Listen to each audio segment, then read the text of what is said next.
Und zwar als nächstes folgt die gemeinsame Aussprache über das Ergebnis der Verhandlungen über das Paket Fit for 55. Die drei Berichterstatter erhalten natürlich zuerst das Wort, und zwar beginnend mit dem Bericht von Frau POLFJÄRD, verbindliche nationale Jahresziele für die Reduzierung der Treibhausgasemissionen, die sogenannte Lastenteilungsverordnung, den Bericht dann von Herrn NIINISTÖ, Landnutzung, Landnutzungsänderung und Forstwirtschaft, und den Bericht von Herrn Engerer, Überarbeitung der Marktstabilitätsreserve für das Emissionshandelssystem der Europäischen Union. In der Zwischenzeit haben auch die Vizepräsidenten Platz getauscht, und ich begrüße auch Herrn Timmermans. Und ich möchte als allererstes das Wort erteilen an Jessica POLFJÄRD. Bitte.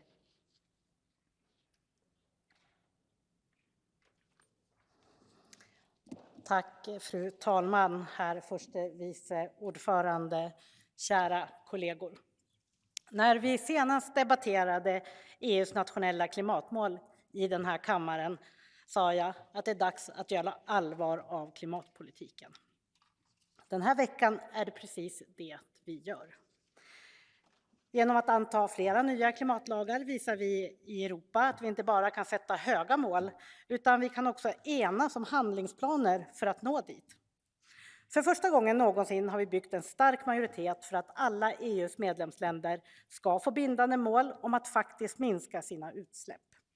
Det är någonting som jag tycker att vi ska vara stolta över. Det vårdar och förvaltar det förtroende som är själva kärnan i en ansvarsfull politik. Förordningen om ansvarsfördelningen är en av grundpelarna i vårt gemensamma klimatarbete. Med den här lagen sätter vi bindande mål för alla EUs medlemsländer och spelregler för majoriteten av alla utsläpp inom Europa. Att öka takten för vårt arbete inom det här området är helt nödvändigt för att nå våra egna klimatmål, men också våra åtaganden inom Parisavtalet. Få uppgifter kan vara så viktiga för oss som beslutsfattare. Det innebär också ett stort ansvar att utforma reglerna på ett sätt som vinner brett stöd och förtroende. Därför har min linje varit tydligt under arbetet med det här förslaget.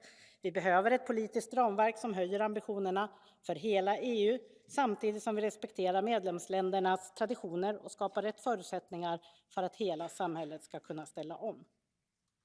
Efter drygt 1,5 års arbete är det precis det som vi har lyckats med.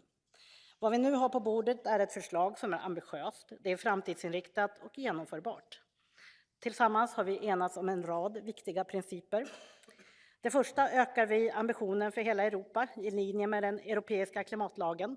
När min kollega Peter Liese förhandlade fram den lagen var hans främsta budskap att den behövde bygga på mål som faktiskt går att genomföra. Nu visar vi att den linjen var rätt. För det andra säkerställer vi att alla EUs medlemsländer måste bidra i arbetet.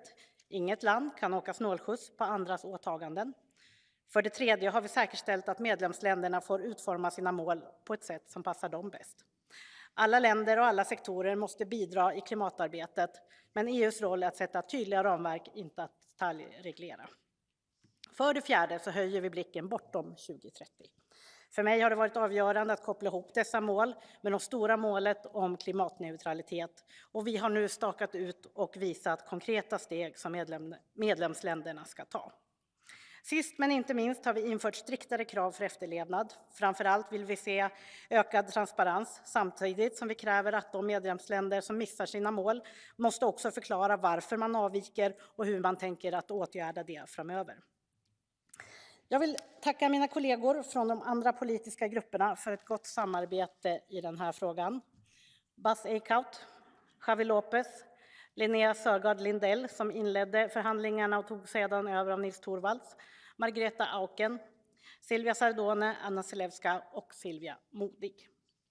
Jag vill också tacka det tjeckiska ordförandeskapet med ambassadör Jaroslav Sajček, med kollegor för det enorma arbete som man lagt ner och för de framgångar som vi tillsammans kunde nå.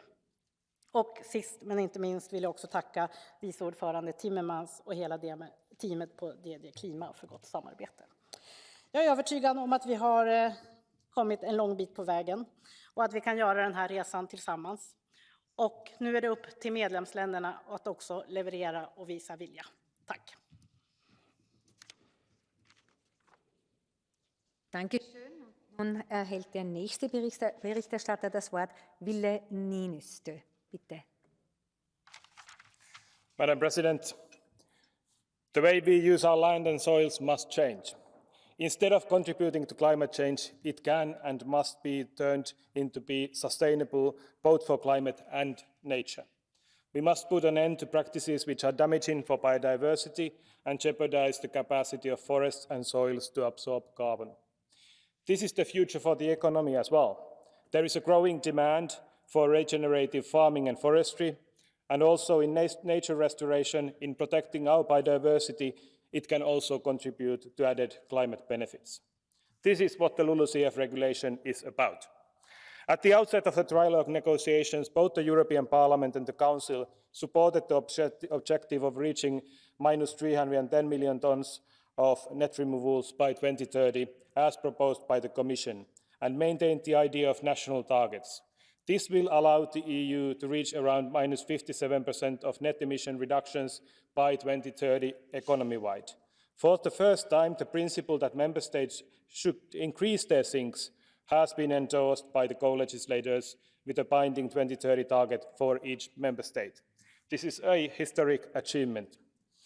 The new 2030 target of minus 310 million tons of net removals by 2030 within the EU for the LULUCF sector will oblige member states to reverse the current shrink of natural land sinks we've seen in the last decade. This is ultimately necessary if we are to achieve carbon neutrality, a balance between emissions and removals by 2050 at the latest within the Union, and also beyond that to carbon negativity. Still, the trilogues were not easy. The Council wanted to increase even further flexibilities given to member states for achieving their targets, thus reducing the integrity of the proposal. As part of the deal, to get their 2030 target, member states will be allowed to deviate from a linear trajectory as long as all the deficits produced in the 2026 to 29 period are compensated by equivalent surpluses within the same period. This can be seen as acceptable. We also, from the Parliament side, managed to negotiate that member states that would deviate from that trajectory will have to adopt corrective action plans, similar to what has been agreed in the final effort-sharing trilogue that took place a few days before the final LULUCF trilogue. What's more, any excess deficit above the budget will be multiplied by a factor of 1.08 and added to the member state 2030 target. This increases the importance of monitoring and scrutinizing that there is a proper carbon sink policy in place, but also gives the Commission possibilities to implement this policy. Member states will have to also access to other flexibilities, including the possibility to use emission allocations. They may have in excess in effort sharing or excess LULUCF credits generated and sold by other member states. An additional flexibility of 178 million tons for EU 27 over the entire period is available, in particular to compensate emissions generated by natural disturbances, the longer-term impact of climate change, and the result of exceptionally high proportion of organic soils. The Council's proposal to be able to fully discount extreme weather events, however, was rejected. For the first time, member states will also have to report on how they took into account the do no significant harm principle in meeting their LULUCF targets, and they also need to improve the data they use to report their LULUCF net removals. And this means that there will be a larger integration of biodiversity policies and climate policies, which is really good. And we also start to assess what kind of policies member states put in place to manage their things properly for the first time. So, therefore, overall, the Parliament's negotiating team worked well to find compromises. I thank them all. I also thank the Commission for their contribution and even the Council. And therefore, I ask your endorsement of the negotiated deal from you, my esteemed colleagues. Thank you very much. Dankeschön. Nun erhält Cyrus ENGERER, der dritte Berichterstatter, das Wort. Bitte, Cyrus. Grazie, Signora President, Aziz Kommissarju.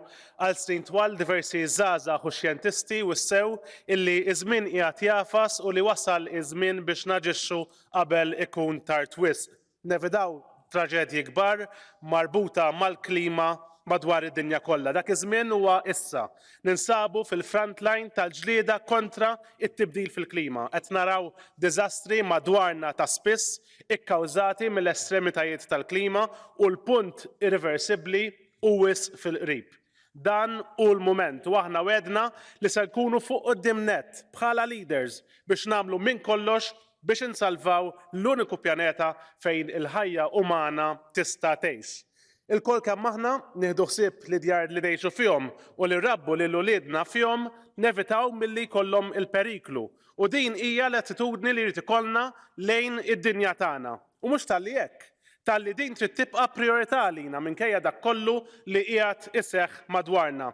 Ma nistgħux naqgħu għan-narrattiva populista tal-konservattivi l matul żminijiet ta' kriżi mill-ewwel iduru kontra it-tranzizzjoni ambjentali. Ejja nkunu ċari, dan il-Parlament ma jistax jaqa' għal dik in-nasba, m'hemmx xi pause button fl-emerġenza tal-klima. Iż-żmien jafas u d-diżastri klimatiċi qed jiggravaw l-ogħla temperaturi on rekord fis-sajf, nirien li qed jaħarqu l-foresti tagħna, arar b'xita rekord fl-iqsar żminijiet. Din ir-realtà mhux biss tad-dinja iżda anke tal-Ewropa tagħna li kien għall-Konservattivi nieqfu naġixxu kontra t-tibdil fil-klima biex nifukaw biss fuq kriżijiet oħra. Iżda aħna irridu li nagħmlu suċċess u mhux li nfallu. Aħna mhux lesti li nfallu f'din l-ikbar sfida li għandu qudiemu il-bniedem. Nafu x'inhuma reperkussjonijiet u nafu lil min qed jolqtu l-aktar. Min kellu l-kuraġġ jerfa' responsabilità u jieħu d-deċiżjonijiet. Aħna konna u rridu nibqgħu dawk li nerfgħu ir-responsabilità. L-għajta taċ-ċittadini hija ċara li nħarsu in-naħa l-oħra żgur illi mhijiex għażla. U aħna lesti iva li nerfgħu di responsabilità u lesti li nieħdu d-deċiżjonijiet, anke l-iktar ibsin. Dan huwa dak li se jiddetermina jekk uliedna u se jkollhom futur xi jgawdu. U l-Unjoni Ewropea twildet biex flimkien nindirizzaw sfidi globali. Dik hi l-Ewropa li nemmen fiha. U dik hi l-Ewropa li aħna s-soċjalisti f'dan il-Parlament qegħdin naħdmu għaliha. Però fl-istess ħin irridu nisimgħu l-karba taċ-ċittadini Ewropej dwar iż-żieda fil-prezzijiet fl-Ewropa wara l-pandemija u minħabba l-gwerra li qed iwasslu għal kontijiet tal-enerġija eżorbitanti kważi fl-Ewropa kollha. U bħala soċjalisti se nibqgħu qrib iċ-ċittadini Ewropej għaliex ħadd m'għandu jkollu jagħżel bejn bżonn bażiku u bżonn bażiku ieħor. U qed nieħdu azzjonijiet biex nindirizzaw dawn id-diffikultajiet anka permezz ta' għodot illi jgħinu b'għajnuniet finanzjarji. Se nkunu qed nużaw il-Fond Soċjali għall-klima biex ngħinu lil dawk illi ma jkollhomx biex isaħħnu darhom, ngħinu fir-rinnovar ta' djar aktar effiċjenti u ngħinu lin-nies jixtru l-vetturi li ma jniġġsux. Aħna qegħdin indirizzaw l-isfidi tal-lum u nippreparaw għall-isfidi ta' għada. U dan huwa dak li qegħdin nagħmlu permezz tal-pakkett Fit for 55 li kien ta' privileġġ għalija li nkun fdat bil-liġi tal-Market Stability Reserve minn dan il-Parlament. Għodda importanti fil-pakkett ta' miżuri permezz ta' din il-liġi fittixna l-istabilità. L-istabilità illi jridu il-familji u n-negozji Ewropej. U allura ħanżommu r-rata ta' double intake illi bihom il-kwoti jitqiegħdu fir-riserva sal-2030. Dan huwa pass naturali u meħtieġ biex il-mekkaniżmu jilħaq il-miri tal-klima li bilna li nilħu sas-sena 2030. Permezz ta' dan se jkollna sistema aktar b'saħħitha għall-iskambju ta' kwoti għall-emissjonijiet b'saħħitha u reżiljenti. Kieku ma minna xejn, konna ndajfu s-sistema tal-ETS b'konsegwenza li nibqgħu niddependu fuq il-fossil fuels u di konsegwenza fuq ir-Russja. Id-direzzjoni tagħna hi waħda ta' indipendenza tal-enerġija permezz ta' enerġija rinnovabbli u din se tibqa' il-priorità tagħna. L-Ewropa b'saħħitha, Ewropa indipendenti, Ewropa ambjentali u Ewropa kompetittiva. Grazzi. Dankeschön. Als nächstes für den Agri-Ausschuss ist Norbert Lins zu Wort gemeldet. Bitte. Frau Präsidentin, Herr Vizepräsident, liebe Kolleginnen und Kollegen! Ich glaube, es war im November ein wichtiges Zeichen, dass wir während der COP27 auch bei LULUCF und bei ESR eine Einigung erreicht haben, damit ein Signal an Sharm el-Sheikh senden konnten. Ich möchte noch einmal betonen, dass die Land- und Forstwirtschaft der einzige Sektor ist, der nicht nur Emissionen erzeugt, sondern der auch in der Lage ist, Kohlenstoff zu binden. Das findet im Wald statt, das findet im Grünland statt, das findet im Ackerbau in vielfältiger Weise in der Europäischen Union statt. Im Bereich der Waldwirtschaft will ich insbesondere betonen, dass die aktive, die nachhaltige Waldbewirtschaftung die ist, die für CO2-Speicherung sorgt, die für Holzprodukte, nachhaltige Holzprodukte sorgt und damit eben langfristig für Klimaschutz sorgen kann. Die Einigung bei 310 Millionen Tonnen ist ambitioniert, ist sehr ambitioniert. Die Mitgliedstaaten werden sich sehr anstrengen müssen, diese Ziele zu erreichen. Ich will auch noch mal betonen, für mich gehört Forstwirtschaft, Landwirtschaft, Ackerbau zusammen. Und ich finde es richtig, dass die Kommission es zusammen denken wollte. Ich finde es auch wichtig, dass die Überprüfungsklausel drin ist, was A-Follow betrifft bis 2035. Also das Zusammenführen von Land- und Forstwirtschaft halte ich für bedeutend, wenn es auch jetzt keine Mehrheit gefunden hat, weder im Rat noch im Europäischen Parlament. Ich glaube, unsere Lehre muss sein, wir müssen wieder mehr auf die Landwirte, auf die Forstwirte hören, auf die, die aktiv eben dafür sorgen können, dass wir Kohlenstoffbindung erreichen.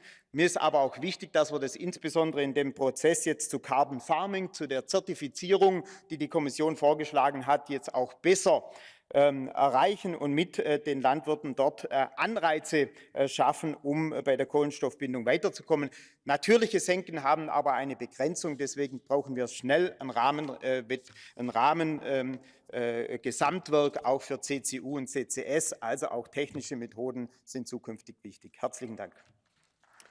Dankeschön, Executive Vice President Frans Timmermans. Das Wort ist jetzt an der Kommission. Bitte. Dankeschön, Frau Präsidentin. Honourable members, thank you to the three rapporteurs for their work and making an agreement possible on these key pieces of legislation. My appeal to this Parliament, from left to right, is to please acknowledge that the climate crisis should transcend political differences, that the climate crisis is not a crisis you can sort of forget for a bit because there are other crises. We should unite in our common efforts to fight this crisis because the climate crisis has the propensity to make all the other crises worse if it is not tackled. Increasingly, we are aware of a geopolitical dimension of the climate crisis, how it can engender conflict, how it can engender huge migrational flows, how it can engender a race for water and food, which would, by definition, create violent conflict. So please acknowledge this, and let's not draw the climate crisis into a left-right controversy or a political controversy between political parties. And I have to say, Parliament has shown great responsibility in finding compromises on these issues, and I have to also say we still have a lot of work to do. So if we remain committed towards more ambitious climate action to reach climate neutrality by 2050, as set out in the climate law, then we have to act. The climate law is our compass to 2050. It sets an irreversible path towards climate neutrality and guides all sectors of the economy in their efforts to decarbonize. We all collectively have a responsibility to make sure we prepare Europe for the transition. With the choices we've all agreed on the effort sharing and LULUCF regulations, as well as on the MSR, we make the most ambitious, consistent and socially fair choices to drive the decarbonisation of our economy. The effort sharing regulation will ensure that member states cut their emissions by 40% by 2030 in sectors currently responsible for 60% of the EU's emission. The LULUCF regulation will ensure that we make full use of the emissions removal potential of our land and forests. Due to the changes in the effort-sharing LULUCF regulations, and in ETS obviously, agreed by the co-legislators, we are on track to achieve 57% reductions rather than 55%, which is an outstanding achievement. So, as Parliament always wished, that we would say at least 55 is now being proven by the facts. The compromises you will vote tomorrow are therefore key to deliver on our objective to become climate neutral by 2050. Now, we must make sure that the agreed package is adopted and implemented as soon as possible. Let me briefly stress some key aspects of the three compromises. The LULUCF deal is a milestone for European carbon sinks in the land sector. We've set an overall EU level objective of 310 metric tons of net removals. And the Honourable Representative, Mr. Linz, is right when he says that this is a tall order, but it can be done. I would like to highlight another element. Better and more accurate data lead to more effective policy decisions. Improved monitoring and tracking of changes in carbon stock are specifically required for areas under the spotlight, such as biodiversity protection and restoration goals, and thereby contribute to protecting and enhancing nature-based carbon removal. So the Commission is grateful for the support of Parliament on the improved monitoring of greenhouse gas emissions and removals by using digital technologies along the lines of our proposal. On ESR, let me first stress the remarkable support that this House has shown to translate the Fit for 55 ambition in the new effort-sharing emission reduction targets for the Union and the Member States. Both co-legislators contributed to this excellent result, and I'm very happy that the general architecture of the Commission's proposal is maintained. The text negotiated by Parliament requires Member States to achieve more reductions earlier on, with balanced flexibilities. The compromise also reflects the Parliament's strive for transparency and accountability with a reinforced compliance framework ensuring a fair and just transition. We don't have the luxury to leave anyone behind. The text negotiated with the Council strikes the right balance between ambition and feasibility. 2030 is around the corner, and the energy crisis only shows the need to accelerate the transition. The revised effort-sharing regulation sets a clear path for Member States to now plan and implement climate policies and actions in relevant sectors: road transport, buildings, agriculture and waste. So this House did an impressive job, and I would like to thank and congratulate the negotiating team for having worked well and, let's not forget, extremely fast. For both LULUCF and effort-sharing, the Commission has issued a statement during negotiations in relation to the assessment in its upcoming report on the review of the governance regulation of aspects related to access to justice in Member States.